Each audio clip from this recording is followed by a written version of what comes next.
¿Qué tal? Muy buenos días. Soy Alfonso Flores Hernández y vamos a continuar con nuestro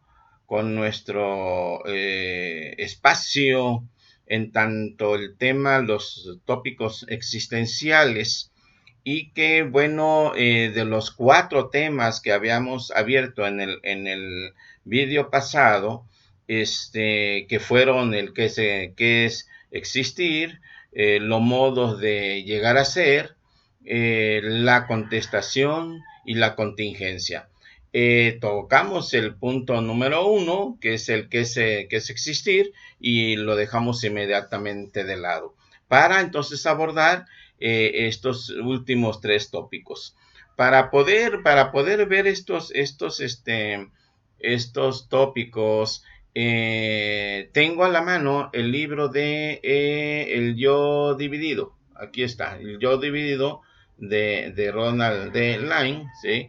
Y quise tener también a la mano el libro de El Tiempo Vivido de Eugene Minkowski, que lo vamos a estar explorando porque son pues la temática existencial y que no podemos hablar de ellas sin hacer el abordaje de estos textos. Como ya les dije, siempre que vaya yo a citar, les estaré mostrando los libros. Si quiere más información sobre el libro, me lo comentan. Vayamos al punto 2, los modos de llegar a ser. Y cuando pongan modo de llegar a ser, anótenlo con S mayúscula, la condición de ser. Eh, eh, lo óntico le responde al humano, al sujeto, al ente, y lo ontológico le responde para estudiar la condición del ser, ¿sí? Quiere decir que para el sujeto y el ente, lo óntico, que en todo caso es el humanismo, ¿sí? Que todos nosotros conocemos, y una vez que entramos al estudio del ser, entonces nos movemos en un nivel ontológico. A partir de esta pequeña aclaración, entonces, los modos de llegar a ser, que por cierto, ya les comenté que estamos siguiendo las reflexiones de Portuondo y Tamames. Él hace el abordaje a partir de la obra del Dr. Line, y él los divide, estos modos de llegar a ser entre lo que es la seguridad ontológica y la inseguridad ontológica. ¿Cómo se puede saber cuando se vive en esta seguridad ontológica? Pues la persona es una persona plena, individual, es decir, que no está partida, que no está dividida, es decir, es una persona integral. El modo de ser en inseguridad ontológica, que es donde más hermosamente lo revisa Line, es entonces los procesos de despersonalización, ¿sí? Y que entonces Portuondo recrea usando los planteamientos de Line, pero pues en todo caso es la condición de no ser, ¿sí? El no ser. ¿Cómo se logra, según Line, que lo plantea en el segundo capítulo de su libro, cómo se logra la seguridad ontológica? Bueno, pues esta siempre tiene que depender de las condiciones en que rodeamos a un bebé, a un lactante, a un infante, a un niño, porque ahí es donde se funda la seguridad ontológica, efectivamente. Si no se le dan las herramientas adecuadas, sobre todo de congruencia, entonces tendremos esta condición que tiene que ver con el ser en una condición de no ser, que yo les decía en la charla pasada, el ser para el otro en lugar de ser para sí, pero que Line lo plantea como el no ser.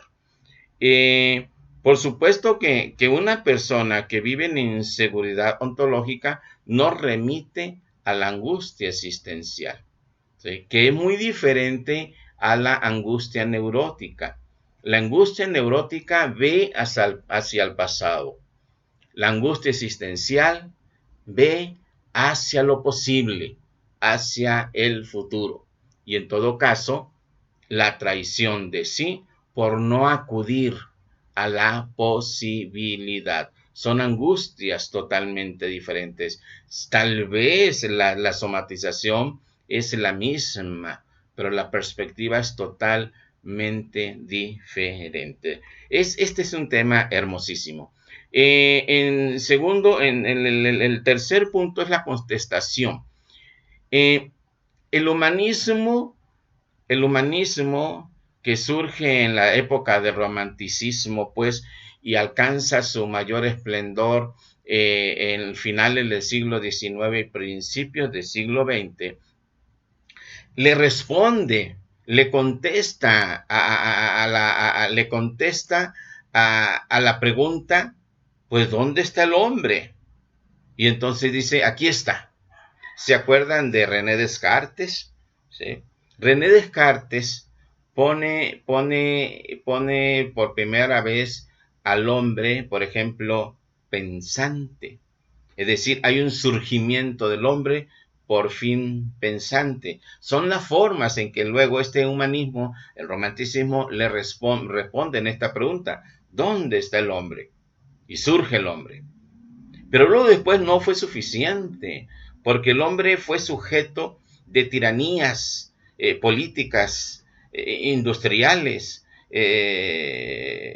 culturales, financieras, económicas, es decir, sociales. Es decir, que sí surge el hombre, pero inmediatamente es atrapado por esta serie de dictaduras, y entonces surge de nuevo la pregunta. Y la pregunta ya no es sobre el hombre, es sobre el ser. Entonces la pregunta es, ¿dónde está el ser?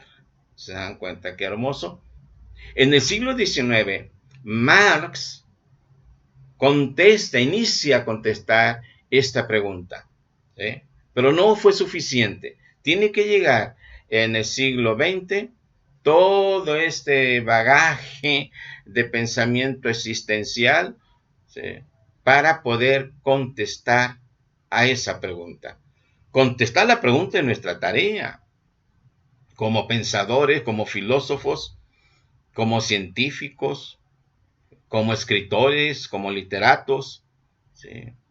Y además, hoy de manera pragmática, el sujeto de todos los días también ha de hacerse y contestarse esta pregunta. Es hermosísimo. Entonces, la contestación la comienza Marx en el siglo XIX y la terminan de contestar el pensamiento existencial en el siglo XX. ¿Sí? Bien. Y el tercer punto es la contingencia. Y la contingencia entonces está dada en un apunte,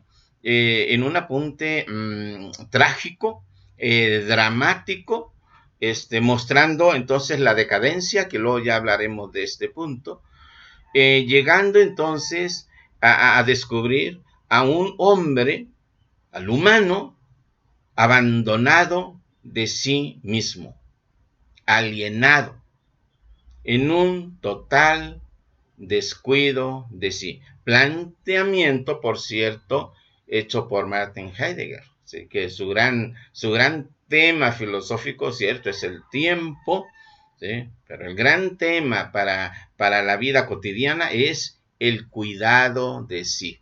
En este caso, el descuido total de sí mismo en la relación siempre con el otro.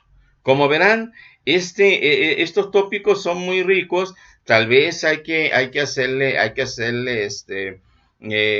verlos más profundamente, y lo podremos hacer dedicándole luego algún tiempo por estos temas.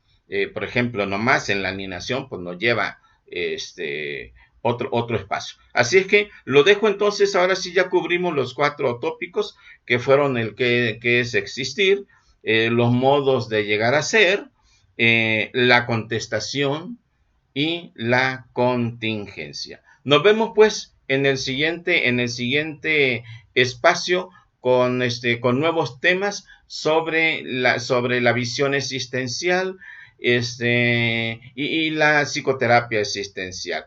Que pasen buen día. No se les olvide suscribirse.